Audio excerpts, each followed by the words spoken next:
Sometime in the early 80s, REO Speedwagon's airplane made an unannounced, middle-of-the-night landing. This is my friend Kyle MacLachlan, the star of Twin Peaks. And he's telling me about how he discovered a real-life Twin Peaks in rural North Carolina, not far from where he filmed Blue Velvet. What was on the plane was copious amounts of drugs coming in from South America. Supposedly, Pablo Escobar went looking for other spots, quiet, out-of-the-way places to bring in his cocaine. My name is Joshua Davis, and I'm an investigative reporter. Kyle and I talk all the time about the strange things we come across, but nothing was quite as strange as what we found in Varnam Town, North Carolina. There's crooked cops, brother against brother. Everyone's got a story to tell, but does the truth even exist? Welcome to Varnam Town. Varnam Town is available wherever you listen to podcasts.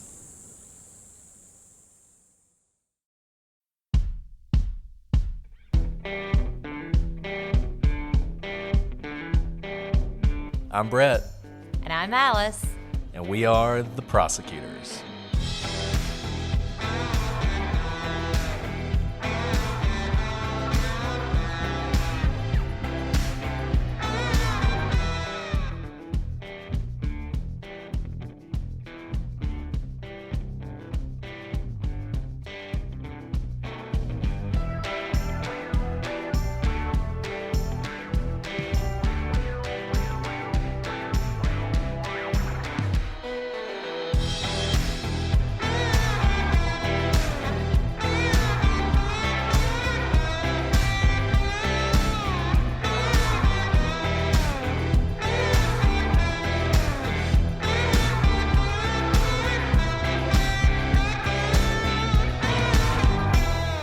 Hello, everybody, and welcome to this episode of The Prosecutors. I'm Brett, and I'm joined, as always, by my Le Una Fonte de Ispirazione co-host, Alice.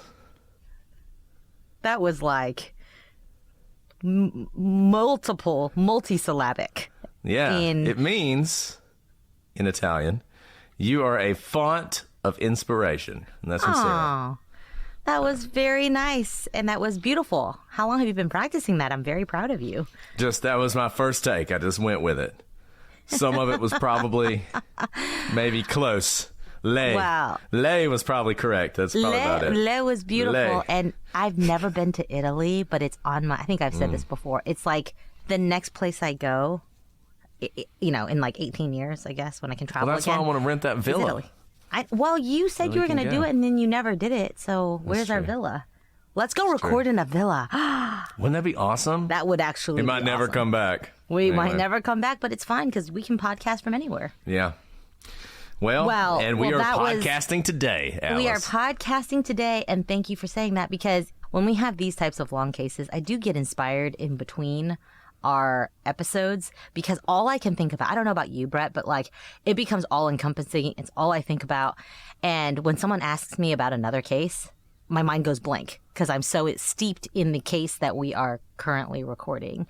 And that's what the Leo Schofield case has been for me. I've kind of been just running through the timeline over and over in my mind. And we are not even halfway through the timeline, really.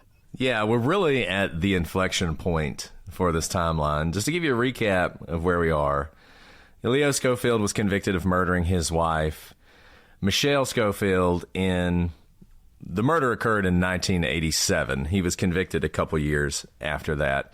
And essentially, what we've talked about up to this point was their relationship, sort of how they got to know each other, and the night of February 24th going into the morning of February 25th. On that night of February 24th, Michelle was working as a waitress, and Leo was practicing with his band that he was a part of. And because they only had one car, Leo was waiting on Michelle to come pick him up. They actually were going to go to a friend's house and take a look at some puppies that had just been born. So Leo was expecting her to arrive. She was a little late. He was getting irritated about that. But at some point, she calls him from a gas station near where she works. And she says, hey, sorry I'm late. I went home. They had puppy, one of the puppies actually, from the same litter, I believe, as they were going to go see. And so I fed the dog, I let the dog out, I cleaned up, and now I'm going to come get you, and we're going to go get something to eat at McDonald's. And so Leo tells his friends, hey, Michelle's on her way. She just called me from the gas station. Let's go to where the puppies are. It's a few minute walk away. They go over to the friend's house, and they wait. And Michelle should have been there in a matter of moments. But in fact, it took her, she never arrived, depending on who you believe. She never arrived. And at some point, Leo becomes very concerned to the point that he is calling the sheriff's office, asking whether or not she's been arrested. He's calling hospitals to see whether or not there's been some sort of car wreck. And when he's told that she can't be found, he calls his father. His father comes to pick him up. They go off looking for her. This is a relatively small area in Florida, the kind of area where, especially given where she was and where she was going, if she was in a car wreck or something, they would have seen her just driving around, but they don't see her. And Leo's father is getting sick. He has the flu. So actually they go back to his house, his father's house, and his stepmother agrees to go with him. At least this is the story that Leo tells. It's a story that's backed up by Leo's sister. This is one of those, Leo's alibi is his family. And up until this point, the timeline that we've discussed has been fairly not in dispute. Everybody sort of agrees that this is what has happened up to this point. But this is where things start to get into dispute, where you're going to have multiple people saying different things that were happening in different places at the same time. And I've been thinking about this. I told Alice that I was going to pontificate. So this is my random flight of fancy. The thing about true crime and the problem with true crime is it's not very scientific. And, you're considering, in some ways, what we're doing is kind of, if you think about it, like a scientific enterprise. You're collecting evidence, you're collecting data, you're coming up with certain hypotheses, you're applying the evidence you have to those to try and develop some theory that explains what happened, right? But we're really bad at weighing the value of evidence. So in science and in statistics, and I bet Alice knows all about this given her history in fancy math stuff, they have things called sigma values. So when there's a paper written, for instance, that suggests that there's life in Venus, in the clouds of Venus, because they've detected this chemical. At some point in the paper, they talk about the sigma value of the data. You guys may remember that story, because that was a story. There was phosphine found in Venus's clouds. Phosphine tends to be created by living creatures, so therefore there's life on Venus, right? And there were such big stories that NASA is now sending 2 probes to Venus, several $1 billion of your taxpayer dollars, funding those, which I'm happy about because I think Venus is cool. The only problem is the sigma value of that study was about 1. And 1 means, could be. That's basically it. And since that study was released, multiple other studies have been done, which have essentially disproved it. This idea that there was this gas in Venus actually probably isn't true. And as you go up, 1, 2, 3, 3's when you start getting serious, 5's when you're pretty sure.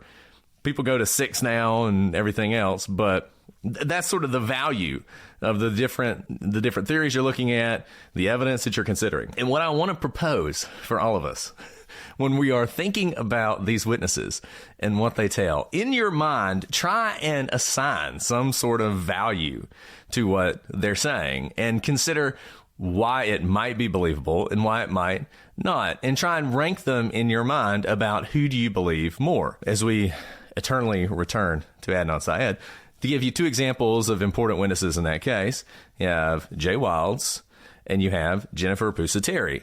And Jay Wilds, if you're doing your sigma value thing, there's all sorts of reasons to think that Jay is less valuable as a witness.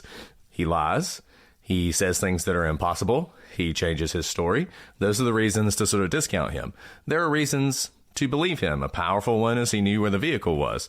Another one is that a lot of the things he is consistent on are consistent also with phone calls. But he's like, do you believe him? Do you not believe him? People go back and forth on it. We thought Jennifer Pusateri and her story was actually much more believable because she doesn't have a reason to lie. Her story doesn't change. She tells it voluntarily. She goes to the police before Jay goes to the police. She goes with her parent or her mom and her lawyer, both there. And these were the kind of things that if you were assigning sort of sigma values in science would sort of push that up in the believability when you're trying to consider which evidence to rank. And I want you to do that today as we're going through this, because like I said, we are going to see things that people are saying that cannot be reconciled. Somebody is either wrong or lying. And that is all there is to it. And what Brett is saying here, that was very, very good pontificating. And by the way, what he's just done for you is basically explain a jury instruction that is given by the judge to every single juror. And this is where the scientific kind of method breaks down in the legal system, because that sigma value, or really how much you believe or trust a particular witness, is something that every juror is instructed to do, except the judge leaves it up to that individual juror. And you all listeners are the jurors in this case who decide what that sigma value is. And so you are not supposed to be influenced by another person's sigma value. So there's no right or wrong answer. And that's the part that kind of drives the scientific theory people crazy about true crime, is that Brett can believe that this particular witness has a 6 sigma value, and Alice can decide that that's a 2. And I'm not necessarily wrong, and he's not necessarily right.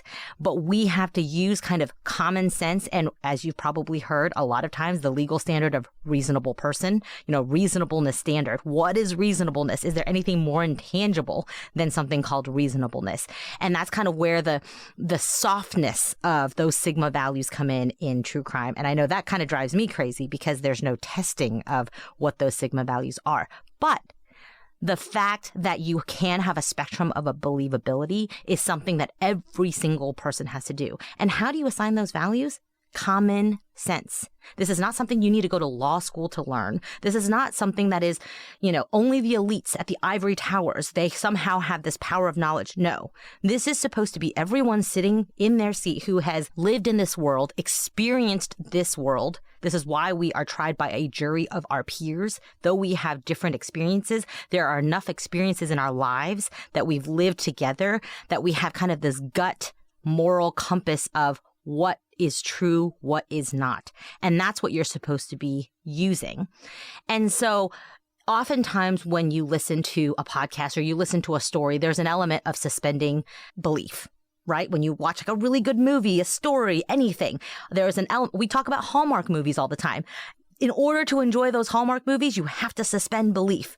But when it comes to determining what you believe in terms of a particular witness's testimony, you need to draw upon your reasonable skills of analysis and what it could mean in real life.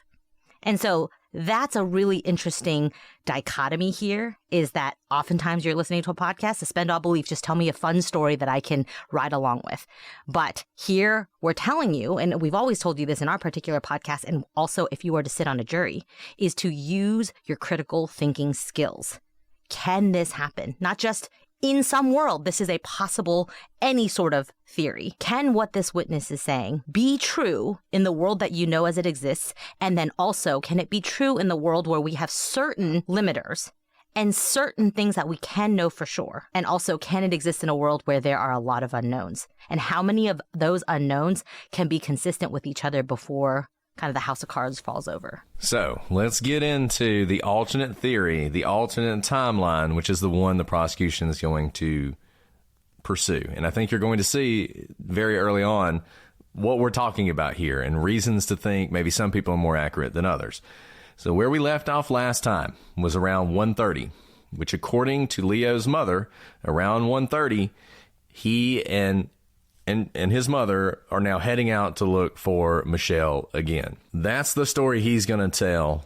That's the story that the defense is going to put forward. But there's another story from the prosecution that they're going to tell at trial. And what they're going to say is at the time that Leo was supposedly driving around with his mother, there are other witnesses unbiased witnesses who witnessed Leo back at the trailer. In fact, back at the trailer with Michelle, and at some point carrying an object out of the trailer and putting it in the back of the car.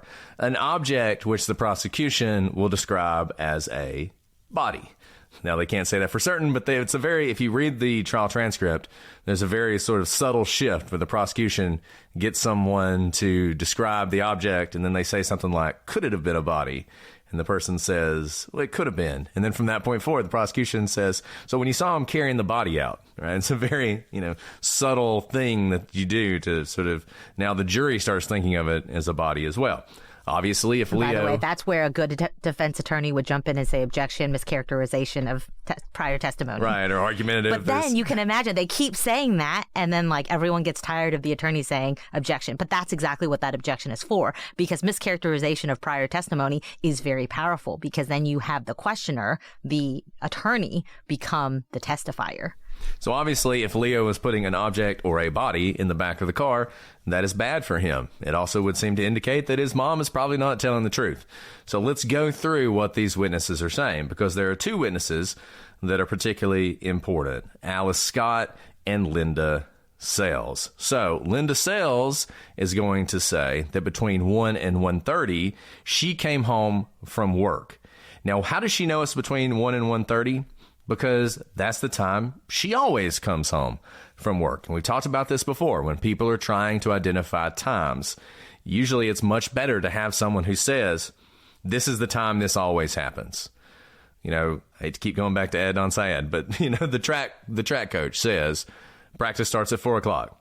That's the time it always starts. That's much better than him trying to think back and be like, man, on February 13th, what time did we have practice? I can't remember. I think it was 4, right? I mean, that's not very helpful, but this is what happens every day is helpful. So Linda says, look, I was coming home. I come home between 1 and 1:30 every night when I work.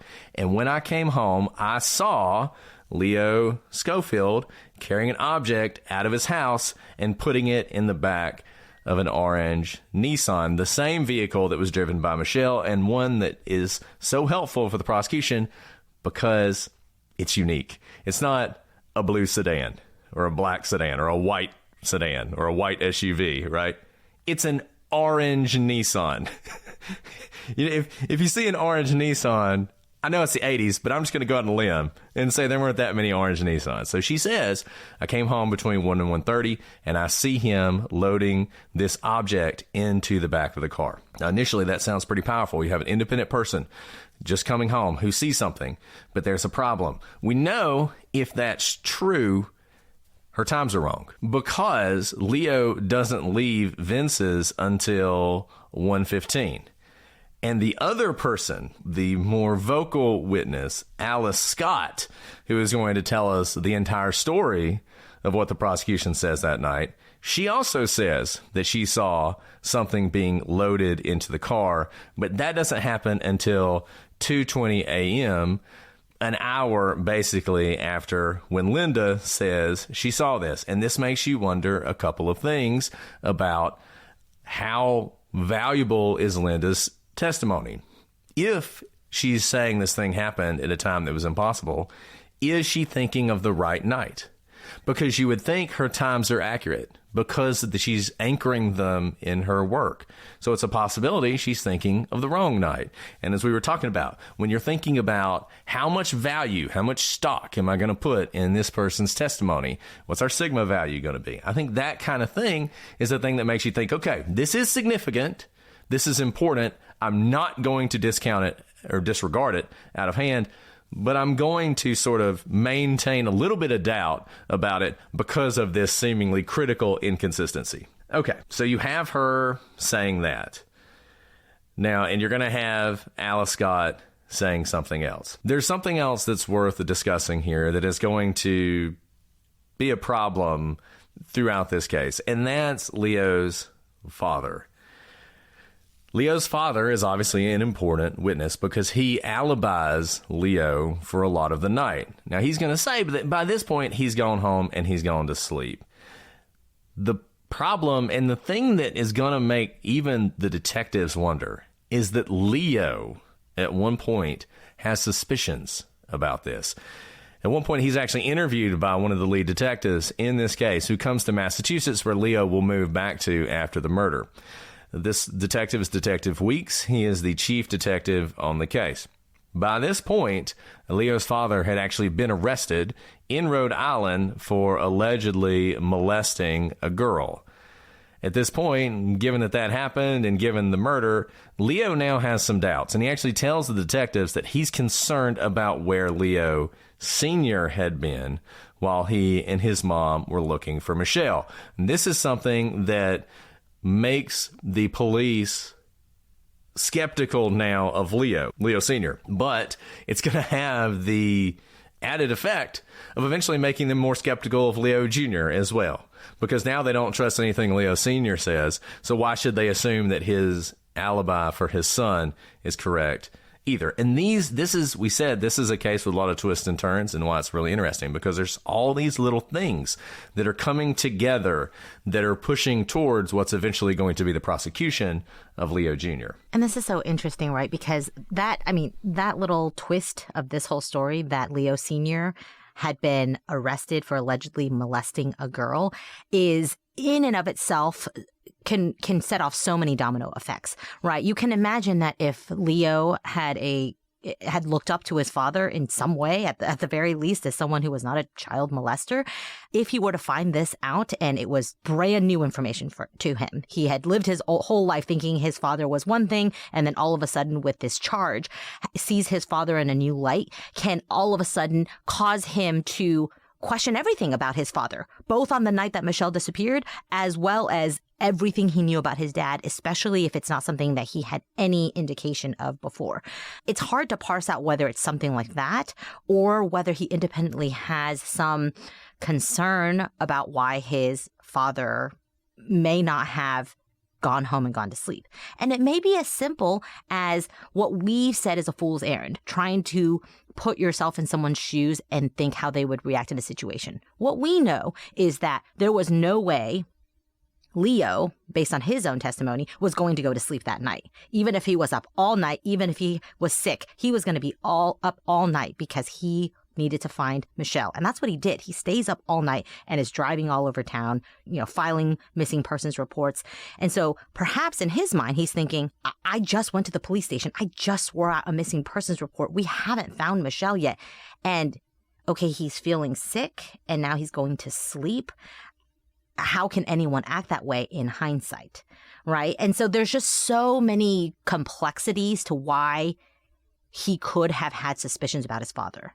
And I don't think, having listened to Leo Schofield talk about it, I'm not exactly sure, and he may not know at the time what made him have these suspicions, but from an outsider's perspective, there's a lot going on here. This is very complex interrelationally as well between a father and the son.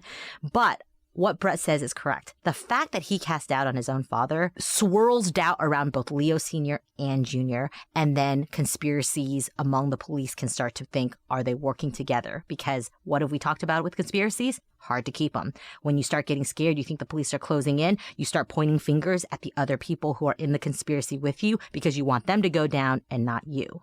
And that is a very good reason for the police to start thinking, a son pointing finger at a father?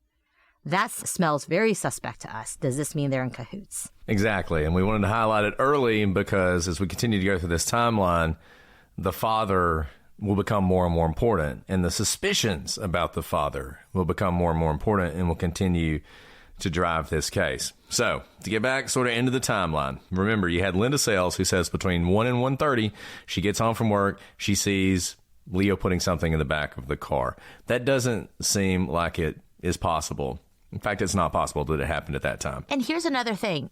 Brett had said when we assign that sigma value, she may get the time right because that's the same time she comes home every day. But remember that other thing we said last episode? When it's something you do every single day, you may get the date wrong really easily because it's something that happens every single day. That when you are asked to think back to a day, a week, a month ago, you're going to go back to your typical patterns of life.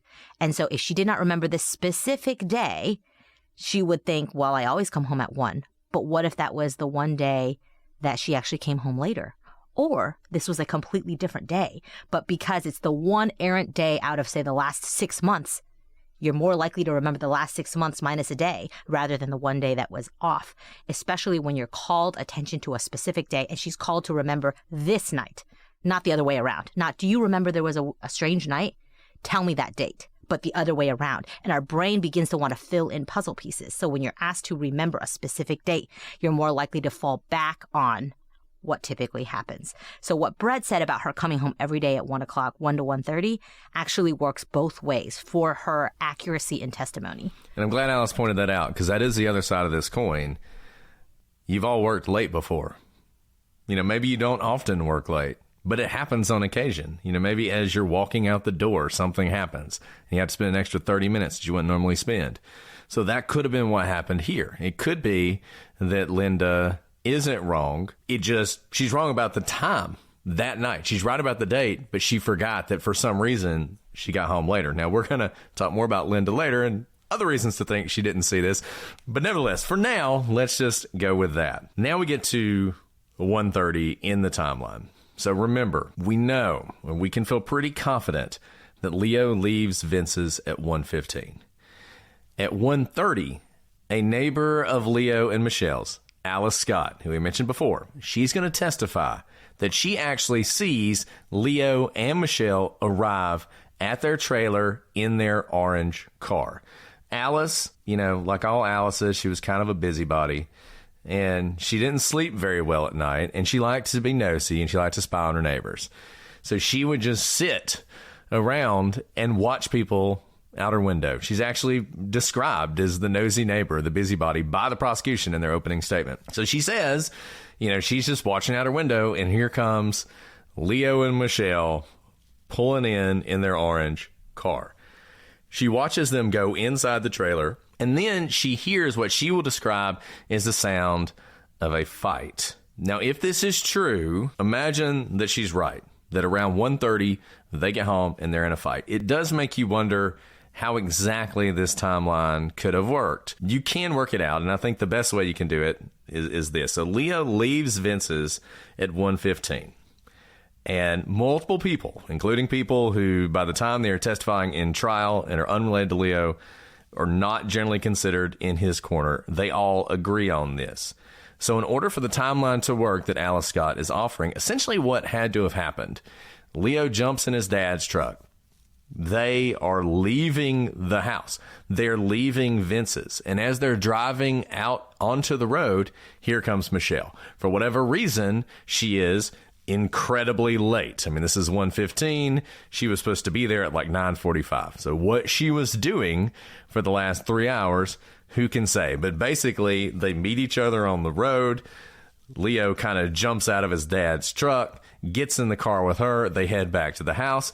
And if that happened, we can all imagine the conversation in that car and how angry Leo would have been because of this. They jump into the car and they head back to the trailer.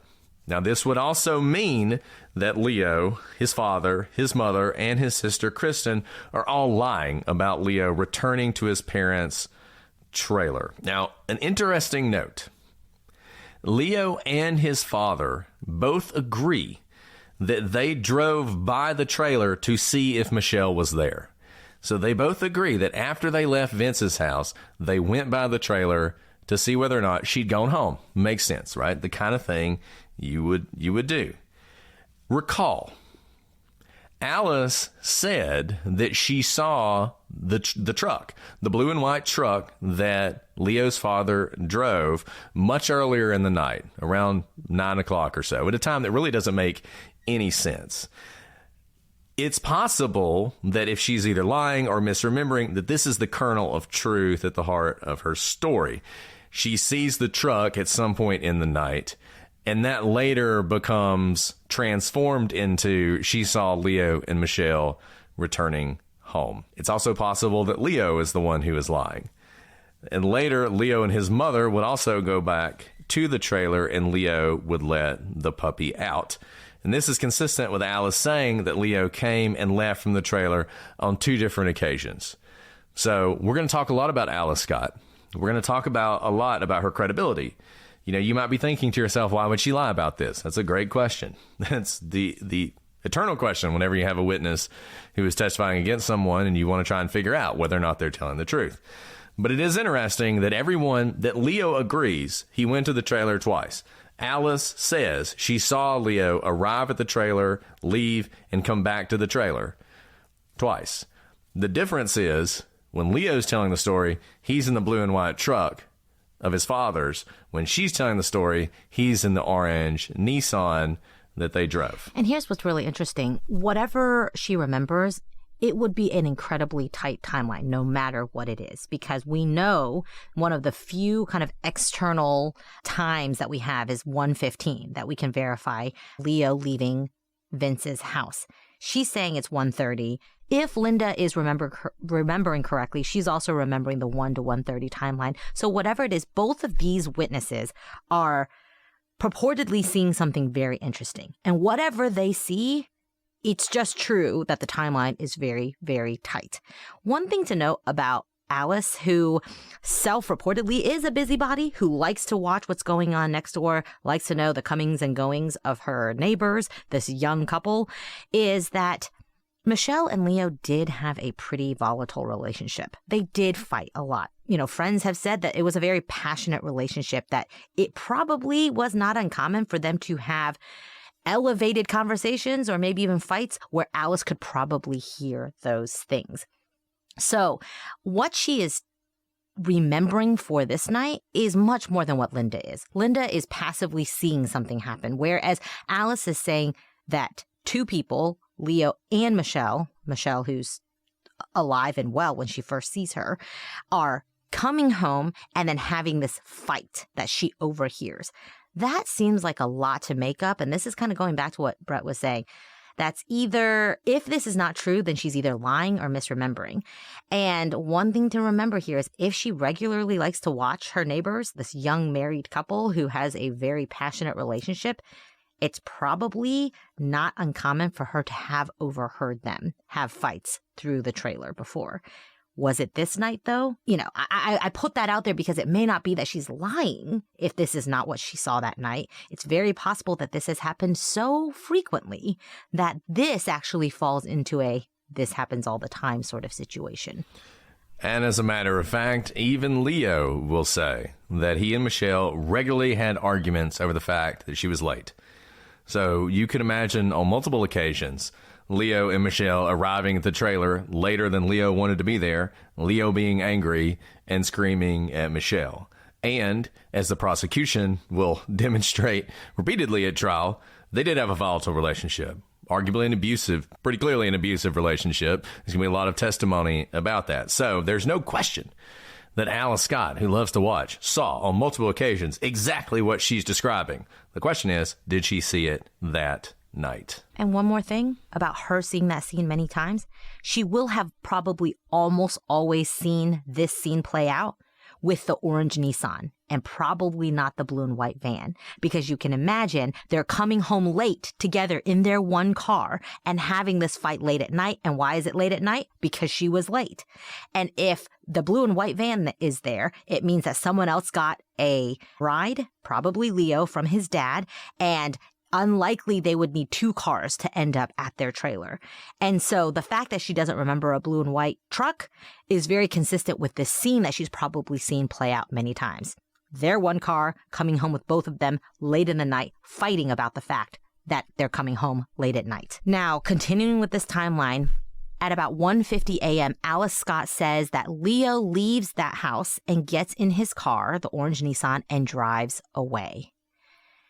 At 2 o'clock, Michelle's aunt will later say that Leo called her around 2 o'clock to see if she knew where Michelle was. He would have needed to be somewhere to make this call other than the trailer because, remember, they had no phone, no cell phone, no landline, nothing, no way of communicating with the outside world at the trailer. So if indeed he called her at 2, he would have had to have some lead time in order to leave the house, get to a place with a payphone, and call Michelle's aunt. At 2:10 a.m., Alice Scott says that Leo is back. This timeline does work out if this is all true. Leaving at 1:50 gives him about 10 minutes to get to, say, Sparky's or somewhere else with a payphone, which is about how far Sparky's is. And if it's a very short call, it's a tight timeline, but he could conceivably be back within 10 minutes, within 20 minutes, I suppose, of when he left. But she says that he comes back after a relatively short amount of time because she sees him pull around to the front of his trailer and she sees him get out of the car. Now at 2:15, Kristen, Leo's sister, she was sleeping on the couch waiting for someone to come home and tell her that they had found Michelle. But she wakes up because she hears something outside. But when she looks outside, she doesn't see anything. And since she's up already, she goes to her parents' room and she says that she sees her father sleeping, which, if true, is consistent with her father saying he came home around 1:30 and went to bed because he was feeling sick with the flu. At 2:20 a.m., Alice Scott says that she sees Leo leave the house yet again, and he is putting something large wrapped up in a sheet into the back of his car. Now, she will say this looks like the size of a child you might carry while asleep. At least that's what she testifies to at trial. But when the police first interview her, and we've talked about this, where if you have a witness testimony, you've probably given multiple statements. You have the first police statement where people know that you have relevant information, and then one of the sides is going to decide they want to call you to trial, and likely before they call you to trial, they're going to want to meet with you, interview you, know what you know. There are police reports or agent reports written during those interviews as well. In other words, most witnesses who testify at trial have told their story multiple times. And that's why we have records of when stories change. And that's what we have here. When the police first interview her, Alice says that between 2:30 and 3, she sees Leo leaving his house with the object. And as we're about to see, this creates a major discrepancy with what David Salm, Michelle's father, says. Alice will be confronted at trial with this discrepancy, but although she says she looked at the clock when she saw Leo and Michelle arrive home, she says she did not look at the clock for the subsequent events.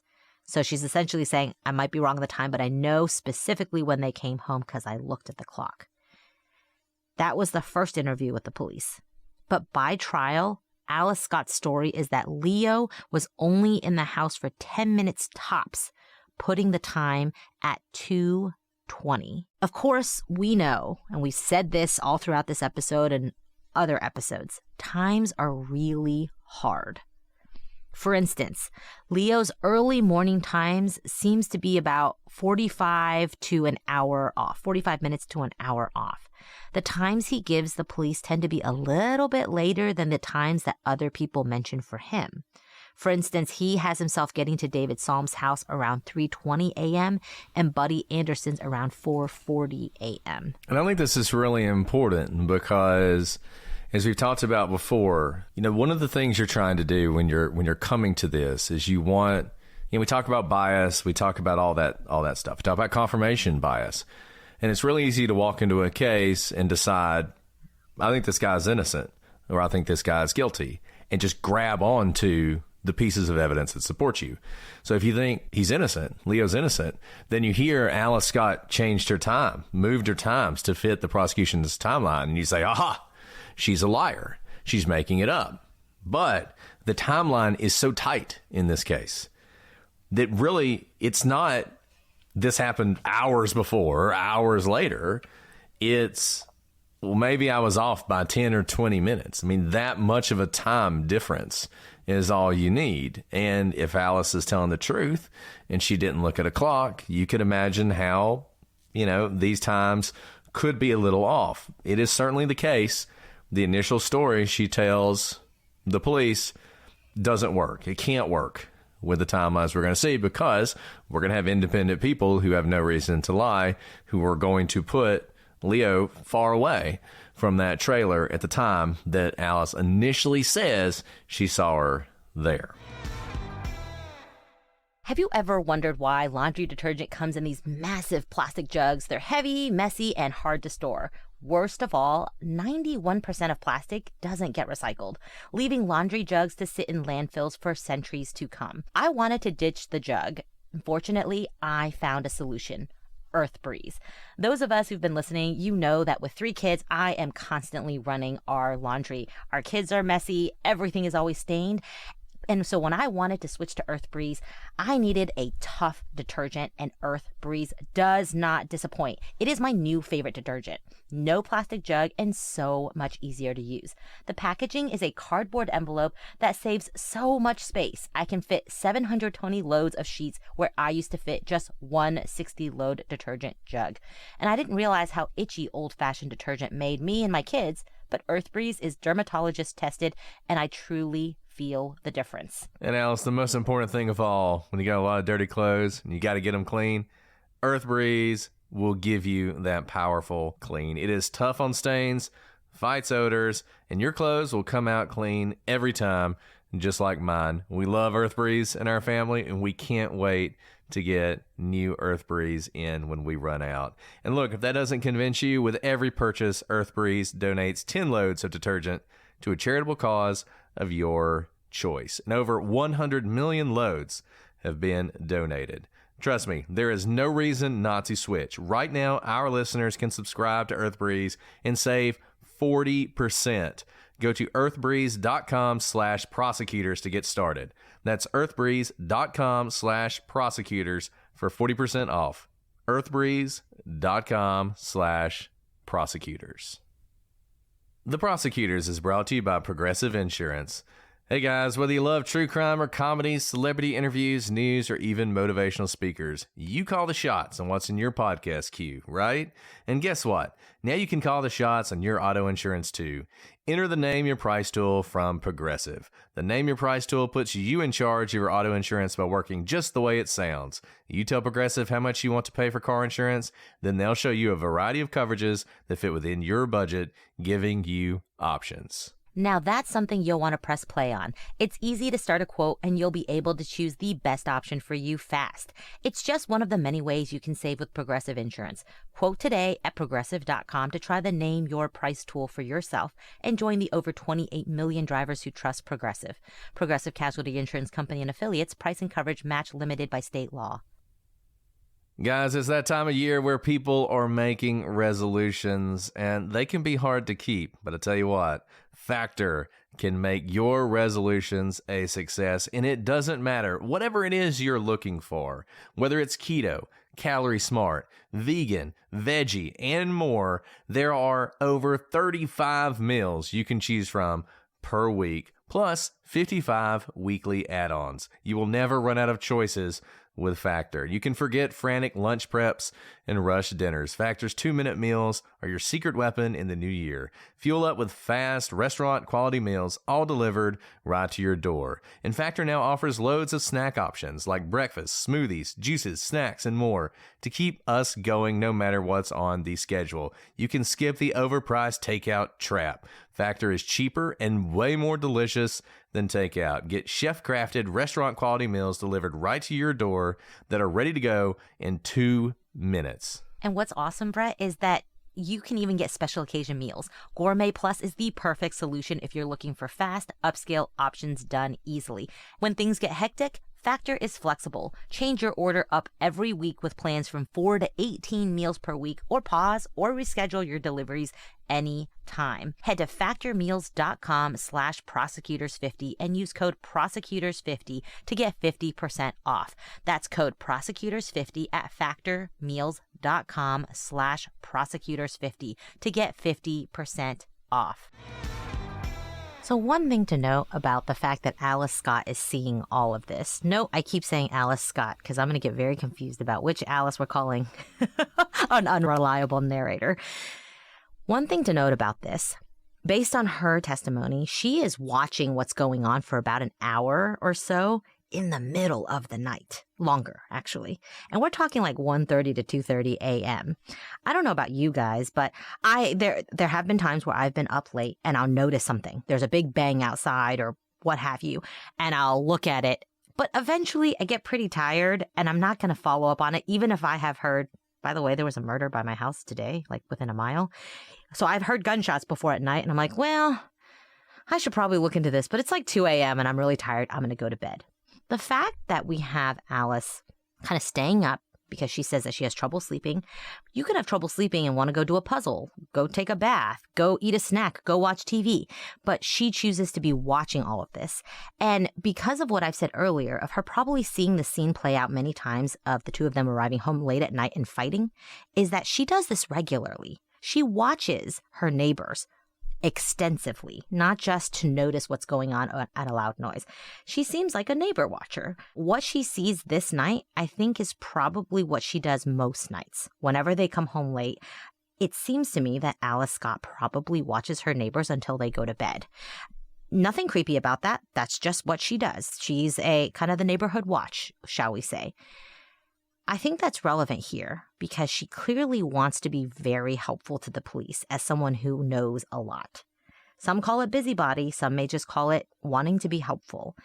And the fact that she wants to offer all of these times and step by step what's happening, and maybe even shave off the times to fit certain timelines, is because I think she knows a lot about her neighbors because she does this regularly. It's not just this night. You don't accidentally catch this happening one night. This is something she does probably every night.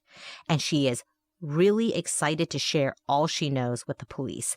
And when you're excited to share information with the police for the purposes of showing how much you know, your story starts to morph a little bit because you're influenced by all the other times you've watched this play out, but also you want to be helping the police vindicate a terrible murder. And we don't love, as investigators, we do not love eager witnesses because eager witnesses agree with you too much, right? They want to be your yes men. I'll say, like, could that have happened? They're always like, yes, absolutely. It could have been a body. Could have been a body. Yep. Couldn't have been a body. And it gets very frustrating talking to those witnesses because I begin to think they just want to be my echo chamber and I actually want their independent recollection. So I didn't interview Alice Scott. I don't know that to be a fact, but having interviewed a lot of witnesses like her, I am viewing her testimony through the lens of someone who really wants to be helpful. And in the process of wanting to be helpful, may actually be providing a lot of information that may not be accurate and is not in fact helpful. I do not like when people are hearing different conflicting testimonies and their first response is, oh, that person must be lying.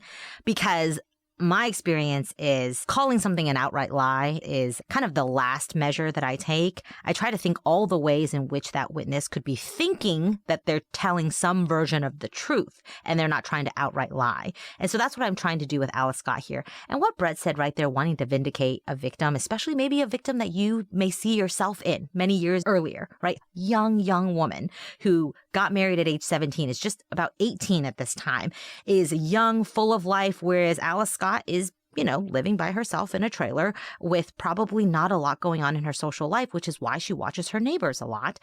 And she sees this kind of abusive, loud, passionate relationship play out day in and day out. And she probably has a little bit of a soap opera of what their lives are like in her mind, even before this murder happens.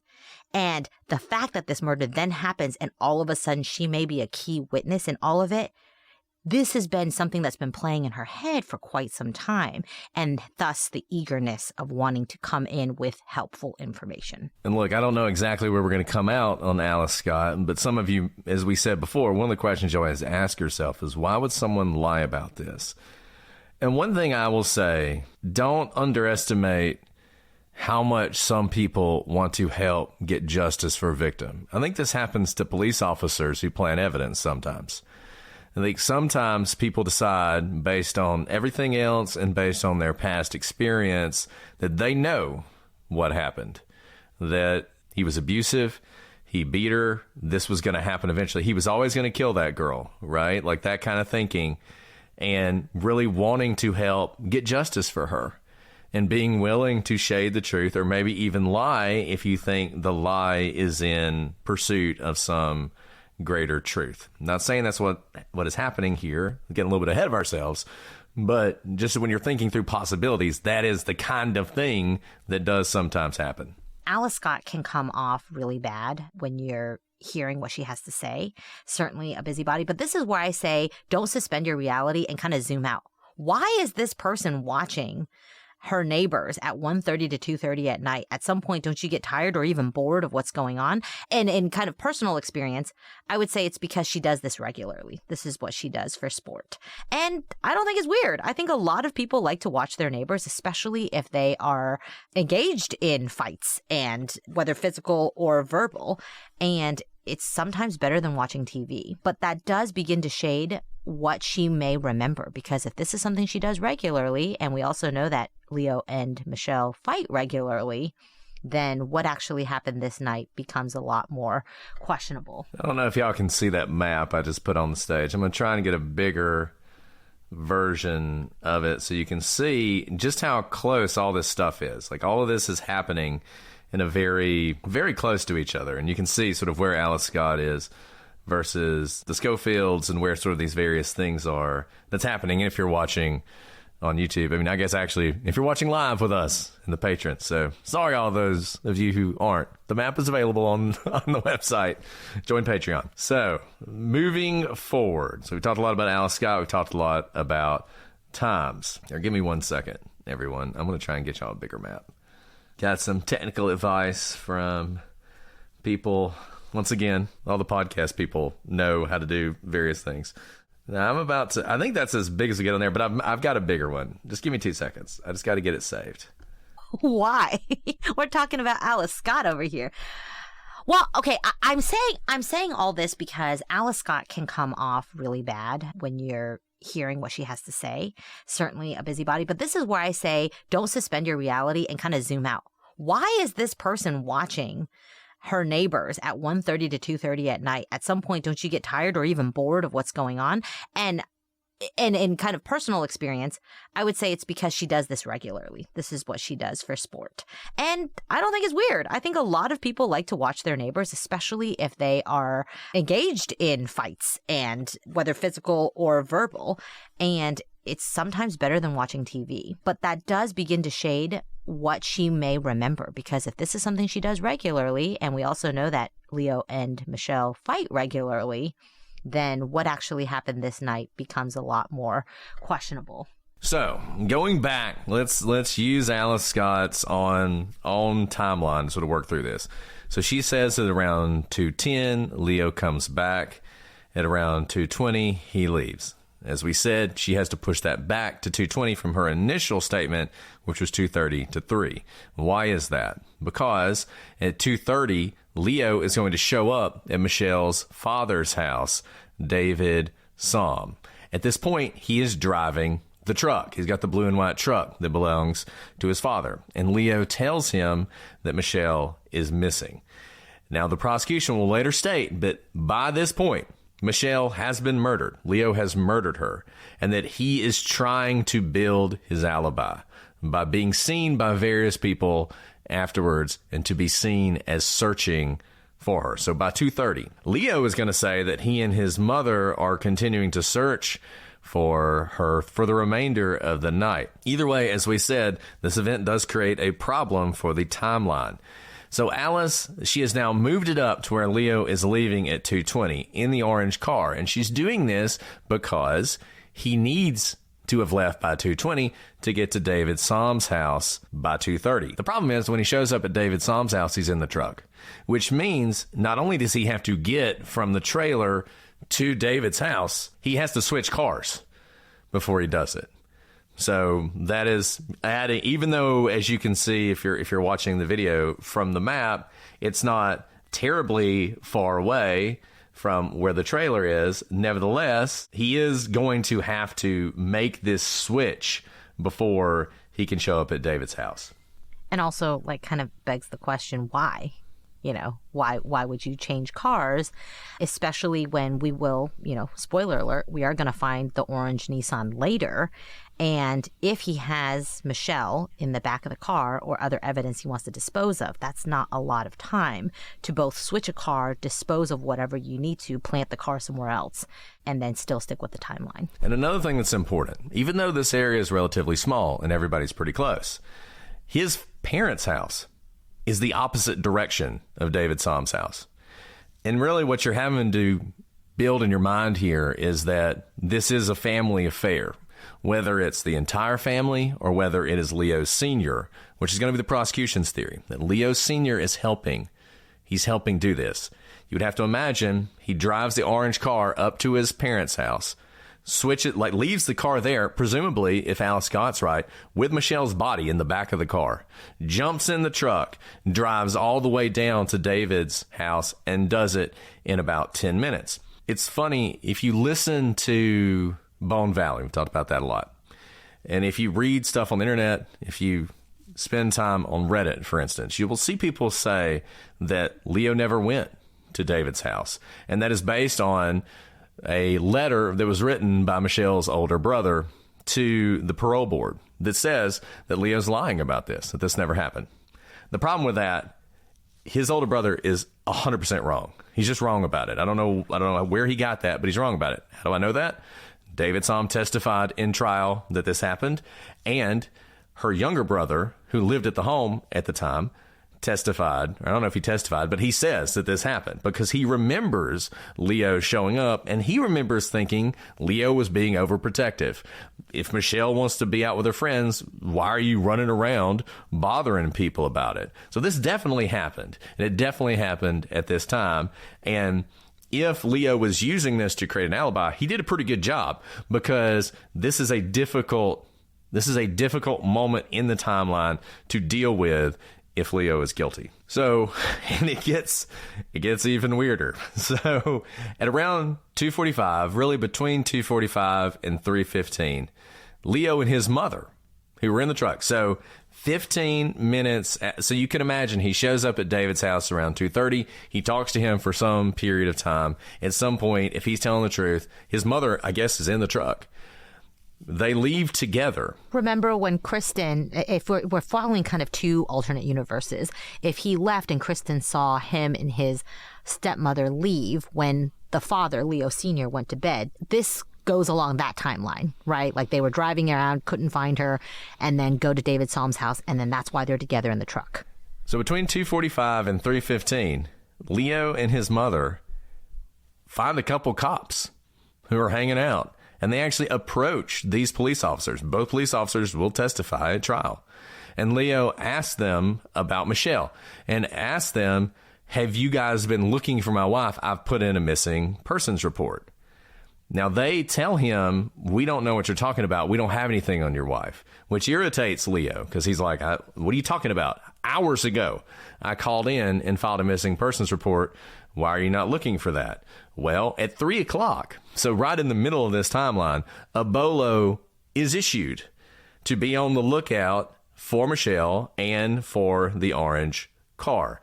When Leo is talking to the officers, they haven't gotten the bolo yet, which tells you in the sort of 2:45 to 3:15 range, this is probably earlier than 3 o'clock, because if it was after 3 o'clock, not necessarily a sure thing, but a bolo would have come out over the radio and you would have expected them to hear that. So once again, that makes this timeline very tight. If Leo did this, then that orange car is sitting somewhere with Michelle's body in the back while he's driving around talking to her father and now approaching a couple police officers. And a couple things that are very interesting about this. If Leo is innocent and he really has been driving around all night, worried sick, looking for his wife, it would be completely rational to approach police officers that you see out, even though you've already reported it to the police, right? If you wanted to seem concerned but weren't really concerned, you would think that approaching the police one time was good enough. But here, approaching the police to ask specifically, are you looking for my wife? You're not. Please go look for my wife. I'm still, looking. That all seems consistent. Now, if you change kind of worlds and if Leo is guilty, that's a pretty risky thing to do. Not impossible. We've talked about how perpetrators like to insert themselves into investigations, except typically they don't try to instigate the investigation. They like to drive past the scene to see if there's a flock of emergency vehicles and they've created a scene. And when there's no scene, they don't typically try to light a fire until much later, because we're talking within like a couple hours. If nothing had happened, if someone had set a fire to a house and they kept driving by seeing if the fire department had showed up and they weren't there and they kept, trying to see if something had happened, after a long time, they might try to call in a tip to a hotline, but probably not be the ones to approach the fire department and say, hey, have you checked out the fire down the road? Because guess who becomes suspect number one? So again, not impossible that you would approach 2 police officers if you're guilty or just murdered someone. But this is a very tight timeline where he may not even have had time to dispose of the body and gotten rid of evidence before he was to have approached the police, which is, I agree with you, likely before 3 o'clock. So we're going to finish up this part of the timeline and then go ahead and wrap up for now and then come back to the timeline later. So 2:45, 3:15-ish, Leo's talking to the police. At 3:15, around 3:15, Kristen, once again, who's sort of in and out of sleep, waiting to hear what happened to Michelle, hears the approach of a vehicle. She gets up from the couch, and she goes into her room and sort of watches from her door. And she can hear her mother and Leo enter the trailer. She can hear them talking. Leo's mother will testify that this is exactly what happened, though she puts the time around 3:30. So pretty consistent with a little bit of time lag. Yeah, and by the way Kristen kind of reports the night, again, how you may believe or not believe her testimony is actually a lot more consistent with how I would think someone would typically remember something in the middle of the night. Contrast that with Alice Scott's, where she's not sleeping. There's not any breaks in her viewing of what's going on in that night. Now, with Kristen falling in and out of sleep, that's also interesting in terms of, did she look at the clock every time she woke up? How strict are her timelines? How much can we believe her timelines if she is, in fact, falling asleep? Because when I fall asleep for 5 minutes, it may feel like hours. But because of what's happening, it may very well be that she's looking at the clock every single time because she is worried about her sister-in-law and trying to see if she's been found. Up to this point, a lot of the things we've talked about in the timeline seem positive for Leo. We're going to leave you with a big one that doesn't. And that's that between 3 and 4, 2 individuals who are the Laffoons, a husband and wife, who we're going to talk about a lot, they're going to testify that they see a truck matching Leo's dad, that same blue and white truck, and an orange sedan matching the car parked near where Michelle's body will eventually be found. This is what they'll testify to at trial. Obviously pretty powerful. Couple problems. One is initially the Laffoons were actually interviewed by the police. They didn't mention this. In their initial interviewing with the police, they said, we didn't say anything. They live pretty close to Leo, I think, as well. About a year and a half later, they will have a meeting with the prosecution where they will tell this story that they witnessed this scene. It goes without saying, this is a really important piece of information. If it's true, then the alternative story we've been telling you starts to shake out. That Leo, he leaves the scene of the trailer with his wife in the car, meets his father, they switch vehicles, he goes to see David Somm to establish his alibi, he's talking to cops. While he's doing that, his dad is driving to, I guess what you would assume is their predetermined dump location. He goes up to that. Leo, he can't call him on a cell phone or anything, so Leo just must know where to go. Leo meets him there around, sometime after he's talked to the police. And then at that point, the Laffoons come by and they see both vehicles parked there, and that's when the body is going to be dumped. So that's where we're at by 4 o'clock in the morning. 2 very different timelines supported by different people. And what you think happened in this case is really going to depend on who you believe. We're going to spend a lot of time on that. Don't worry. And in the next episode, we're going to continue this timeline, and we're going to continue to talk about things that happened throughout the night and in the days that followed, including, critically, the finding of the body and the highly unusual circumstances in which it was found. Circumstances that would stick with the police and the prosecution in this case in such a way that they never really could let go of the idea that Leo and his father are involved in this case. Whew, we got through like 2 hours of the timeline. But very worth, everything happens in these 2 hours or nothing happens, right? So this is a very important couple hours of the timeline. And it is so fascinating as this is developing how there are 2 essentially alternate universes. Maybe all along my crazy alternate universe is coming into play here, that there are these two stories. Now, some of you may be thinking, how could it be that all of these testimonies are falling into one of two stories? Because they're pretty different stories, but you could imagine that these testimonies can be telling 10 different stories. Why these two? Doesn't that say something? That maybe one camp of people are lying and the other camp of people are telling the true story? Remember confirmation bias. As you begin to build timelines or try to build your case or hear about what's happening, because this is a small town, people begin to hear what other people remember or hear. You bet your bottom dollar that these people are talking to their friends and neighbors. Did you hear about that horrendous murder?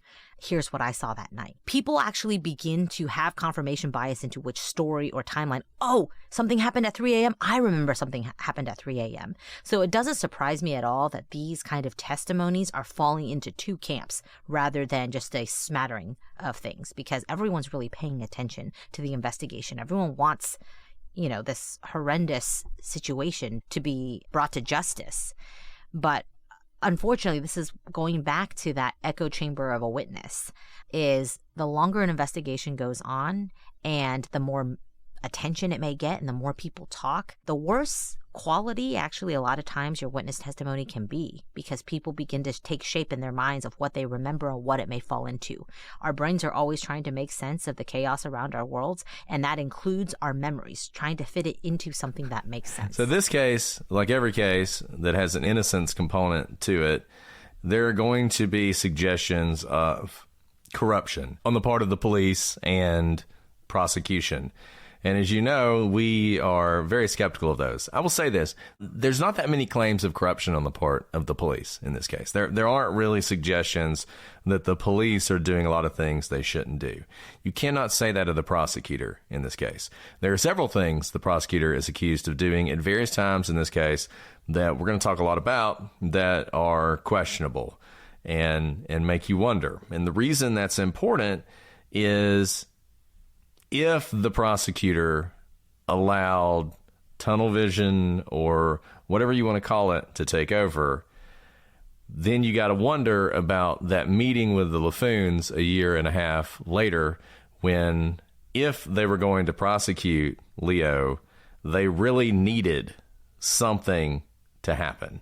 They really needed to have a blockbuster witness who could take it one more step. We talked a lot about Alice and various other people, but this piece of evidence really kind of brings it all together. It's this piece of evidence that allows you to believe, yeah, maybe he did it after all. We're going to talk a lot about it, obviously, as we continue with this case. But for now, I think we should answer questions. If Alice is up for it. Alice, are you up for answering questions? I'm up for it, especially because we got your equipment to work today, past the hour. I know, it's great. Yeah, we should answer questions all night. It's awesome. So when you were talking about sigma values, all I could think about were like coefficients. So what Brett was saying, I used to, write code and number crunching, and your coefficient was the effect that particular factor had on the output or the conclusion you were reaching. And I remember my life lived in decimal points, because it would be like 0.00001 would be the difference that would completely screw up your coefficient game. So the fact that we're talking about 1, 2, 3, 4, 5, 6 sigmas, way easier. And, I've heard, and you can correct me if I'm wrong about this, but just to give people an example that I think we all know about, polls. So when you hear a poll in an election, those usually have like a 3 sigma value. And so you see the margin of error, when they talk about margin of error in polls, that's around sort of your 3 sigma value thing, is my understanding. So polls are not always correct, as we all know. A lot of times they're wrong. A lot of times they're pretty accurate. So, that's just an example sort of how that works. I'm not much of a statistician myself, but I dabble in lots of different things. You dabble in the numbers. You dabble in Vegas. So I haven't gone through with you guys my ultimate math question. I'm not going to do it today, but one day we'll talk about my ultimate math question. I think I've figured out a fact that destroys math, but we'll talk about it later. Instead, we're going to answer this question from Shannon Leah. This is a great question. I love this question. What is the best meal you've ever... I got to think about this one. Okay. You know what this is making me think of? How you guys, I'm talking about you in the gallery who tricked me into watching a horror movie and did not tell me it was a horror movie. What's it called? The Menu? I wasn't even there for it. Yeah, I missed y'all. it. I was sick. You weren't even there. Literally what people said was, Alice, it's not a horror movie. It's a comedy. It is not a comedy. There was way too much killing for there to be a comedy. There's, you guys, only for you, but I did not walk away. I didn't watch all of it. My eyes were closed for a lot of it. But I'm sorry. That's what I'm thinking about is The Menu as a horror movie for any of you out there who do not watch horror. It is not a comedy, not even close, not a Christmas movie either. Anyways, my rant is over. Greatest meal. I think I've told this story before, so it's one of my 2 meals. Have I told you my sushi story? No, you have I'm not. sorry. When you go 4 years, you start... I think I have, actually, but I'm just going to tell it again because it is what it is. Wait. Go for it. Do you know your I answer? know my answer, but I'm very interested in... Oh, go for it. No, in you your go story. first. Okay, so I can't ever remember whether we were... My wife will get mad at me for this because I can't ever remember whether we were in Frankfurt or Hamburg. Can I remember whether it was a Frankfurter or a hamburger? But we were in one of those German cities, and we accidentally were staying in the red light district, which is kind of funny. But because we didn't know. So we show up, we're in the red light district. It's kind of interesting. And so we're looking around for a restaurant to eat at. And there's a restaurant right next door. So we're like, okay, well, let's just go to the next door restaurant. That way we'll see less. So we go to this restaurant, just innocuous, ordinary restaurant in the middle of Germany. No, there are no Michelin stars here or anything. We get there and we take a seat and they say, they go through their menu with us, stupid Americans, and they tell us their special, which is a ribeye steak. So we get a bottle of wine, I get the ribeye steak, and my wife gets something else. The steak comes, and it is impossible for me to describe to you how good that steak was. It was transcendently amazing. It was the most incredible steak I'd ever had. So we decided... And we never did this. The only time we did this, I've talked to y'all about this, some of y'all about this before. We did this trip around the world. We're in Germany at this point. The only time we ate at the same place twice was the next night we ate there again. And this time we both got the ribeye steak. And this is probably the only time where my wife has eaten every single bite of a steak. And I did too. And it was just as amazing as the first time. And ordinarily, I wouldn't imagine that a steak would... I mean, I love steak, but I wouldn't imagine that a steak would be your most transcendent meal. But it was so incredible. I cannot explain to you. Can you tell us about it? What was it? Was it medium rare? Was it rare? It was medium rare. Was it crisp on the outside? Perfect. Like, what it was perfect in every way. It was crisp. It was medium rare. It was perfectly marbled. It came with this like onion, blue cheese, mushroom thing. What cut was it? Are we going to try to recreate this? I've got a picture of it. Ribeye. On my phone. Should we try to recreate It's this? impossible. We have a cow person. You can never recreate it. Was it like truffle butter on top? Like, what was it? I want to know. I want to taste it with you. I can still taste it. I left a review on TripAdvisor with a picture of the steak because it was so good. What I'm going to do, I'm going to get the photograph. You're going to link your TripAdvisor. And the name of the restaurant. And if you guys are in Hamburg/Frankfurt, I think it was Hamburg. You guys can go check out, if it's still even there, that restaurant. And like I said, it was the special. So I don't even know. We didn't even know if they were going to have it the next night. We actually showed up and we said, do you still have the special? And they did. And then we wanted the wine, too, because the wine was really good, but the waiter wasn't there. So they called the waiter, and he remembered us and remembered the wine he gave us. So we ended up having the wine. It was amazing. And it was just as good the second night. It was absolutely just as good the second night. Because that is a real testament to how good it is, that you can have the memory of it and have the expectations, and it still lives up to it. And I'll give you one other. I love food. I could talk about food and meals. I mean, really, the highlights of my life are these moments where I had these amazing meals. The second, a close second, was the first time I ever went to France, went to Paris, and we went to a place called Josephine's. And what I did not know is that Josephine's in Paris is famous for its foie gras terrine. And so I ordered that. I'd had foie gras before, but not really. But I was in Paris, so I wanted to have it. So I don't know if you've ever had foie gras terrine, but it basically looks like, it shows up. It looks like a bread loaf that's been sliced. So it's like you got a slice of foie gras, and it has like a frosting on it, but the frosting is duck fat and salt, and then you just get like a loaf of bread. And oh my goodness, that I can still. My wife and I went back a couple years ago and went to the same place and got it, and I can still taste it. It was so good. And so those are my two: the terrine of foie gras at Josephine's in Paris, and then this random steak place. This random place that had a steak in Hamburg, Germany. But I'll get you the name later. Amazing. That sounds amazing. I'm not really hungry, and those are such like subtle flexes about all your world travels, Brett, making the rest of us feel bad.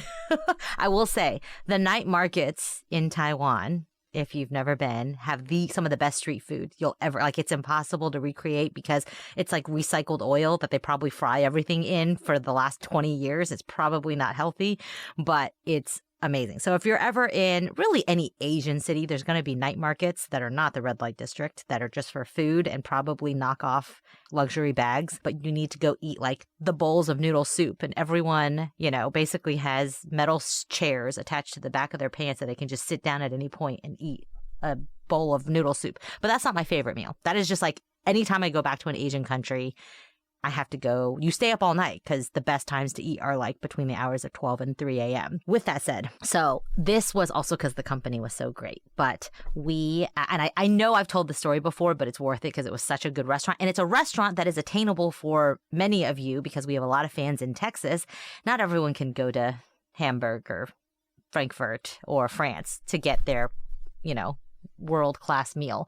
But I was in Houston, and I like sushi fine, but I went to Uchi, there's multiple Uchis in Texas. I think there's one in Austin, there's one in Houston, but this was the Houston one that I went to.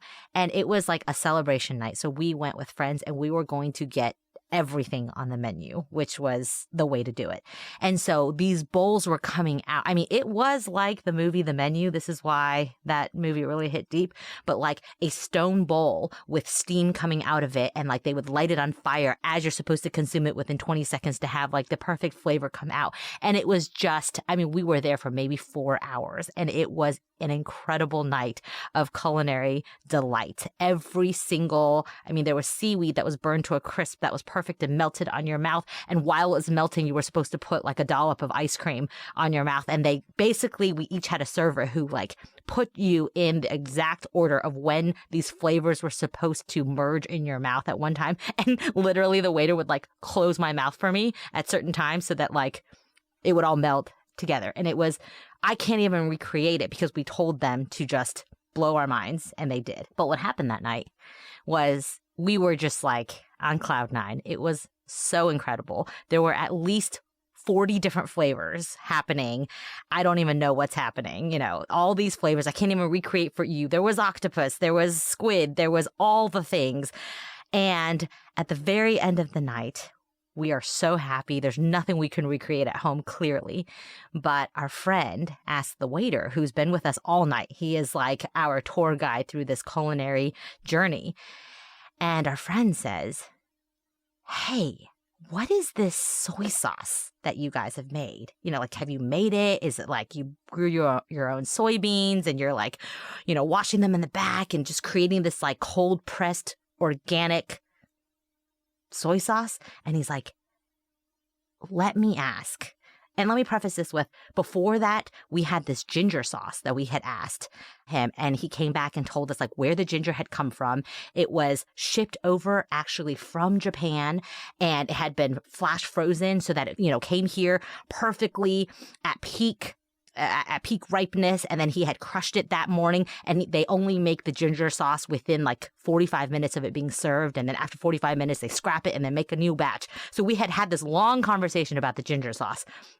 So we asked about the soy sauce, and I was like, soy sauce, yeah, like I eat soy sauce all the time. If I can know how to make this amazing soy sauce, maybe I can recreate this sometime.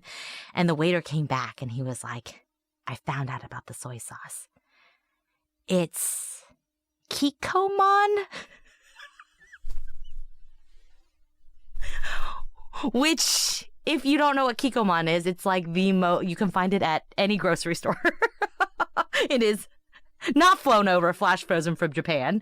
It is absolutely probably the, like mass brand of soy sauce. Anyways, and then we just burst out laughing because it was like everything was perfect about that night. And to end it on Kikkoman was just the best. So my wife in the interim has texted me the name of the restaurant. So it was in Hamburg, and it's called Restaurant Freudenhaus St. Pauli. So there you go. If you're in Hamburg, Restaurant Freudenhaus St. Pauli. Tell them I sent you and that the steak was amazing. Maybe they'll send you a ribeye in the mail. I'm just going to briefly tell my sushi story because the first time I had sushi is on the list of when I go through my 10 greatest meals. And you the like first sushi time, a lot now because I've eaten sushi. sushi with you a lot. But I'm from middle of nowhere, Alabama. We had a Chinese restaurant and a Mexican restaurant. That was the extent of my culinary adventures growing up. I remember going to Olive Garden and thinking it was the most amazing restaurant in the world.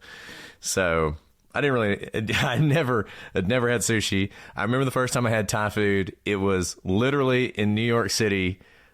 I was there for the Harvard Admitted Students Weekend because they had it in New York City.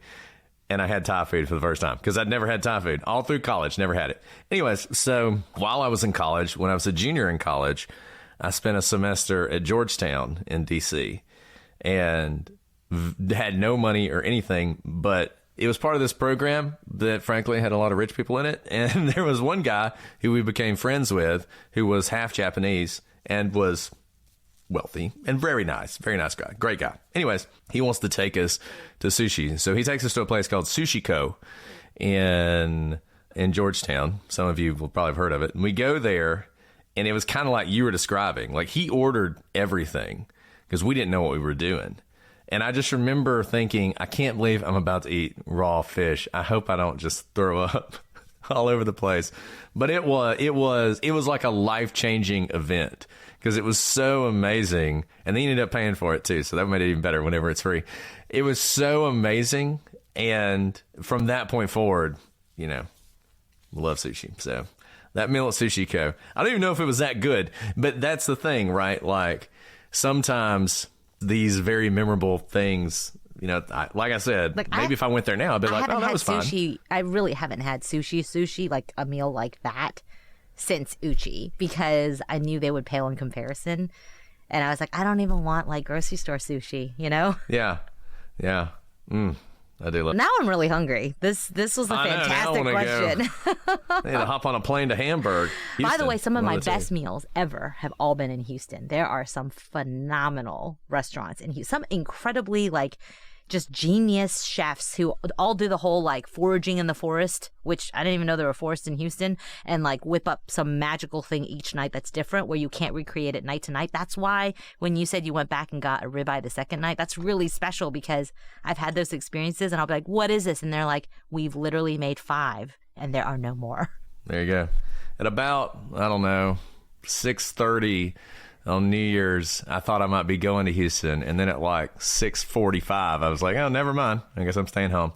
So this year? If I had gone, yeah, were you coming to find me? I would have. No, I wasn't coming to find you. Why? But if I had gone, I would have gotten your sushi. But okay, plans change. Plans do change. Sometimes things happen you can't control. This is now after the fact, but I was in Houston for Christmas. I did not go to Uchi because I was with my offspring, and they would have ruined the experience for sure. Yeah.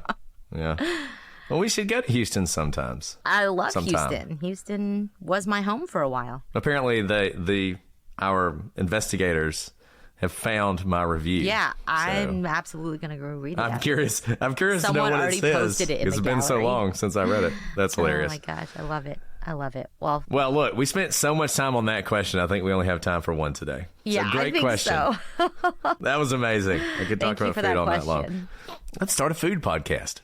Okay. Let's just eat on the podcast. Yeah, let's just eat.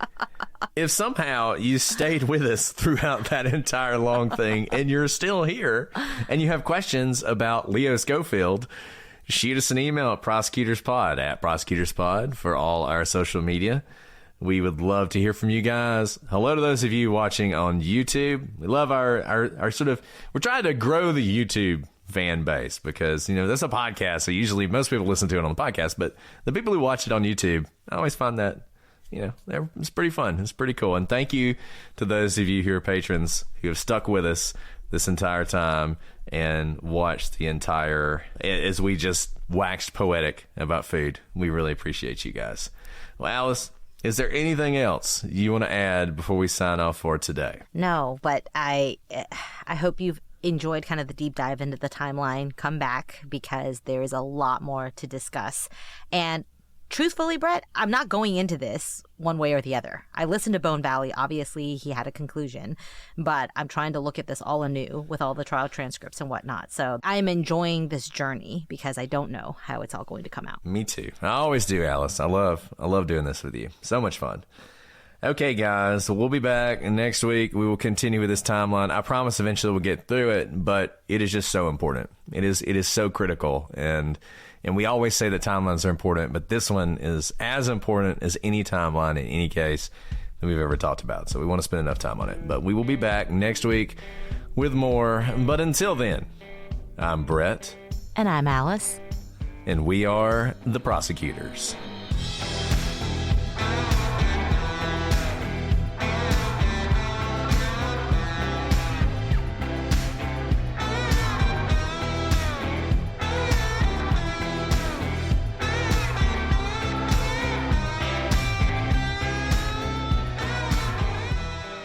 I'm hungry. Good job, So Alice. I just made another order from our cow person, which is why I asked you about the ribeye, because I am perfecting my steak. That is great. It is so good. No, I am perfecting my good. steak, but they were trying to clear out their freezers for like new cows, and so I bought all the steak that was available. She messaged me and she was like, "Did you mean to buy all the steak?" And I was like, "I did. Yep, that was all I was trying to buy." That's hilarious. That's hilarious.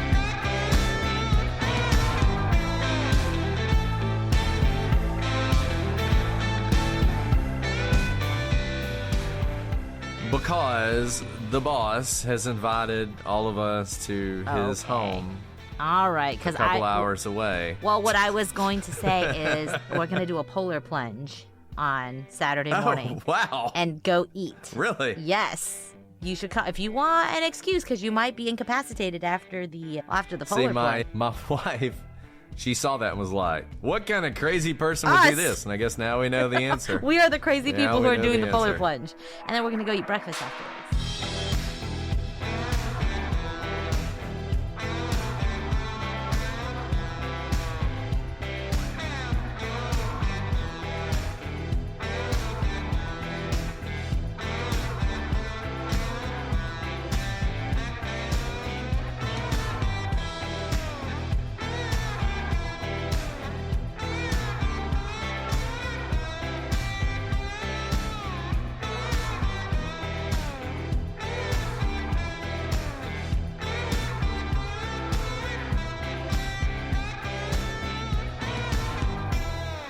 Hold on to your jingle bells. Pluto TV has all your holiday favorites for free.